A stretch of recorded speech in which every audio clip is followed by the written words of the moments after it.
Olá, à minha frente eu tenho o XBLITZ TANGO 4K. Neste vídeo vou te mostrar como verificar versão do software da sua câmera de painel. Primeiramente, no começo, conecte sua câmera de painel ao seu smartphone através da rede Wi-Fi.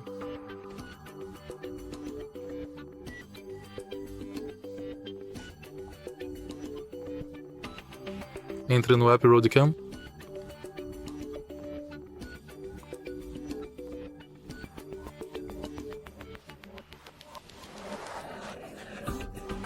Selecione sua câmera e vá para Configurações. A versão atual da sua câmera de painel está bem aqui. Se houver alguma atualização disponível, você receberá uma notificação aqui. Se você achou este vídeo útil, por favor, curta, comente e se inscreva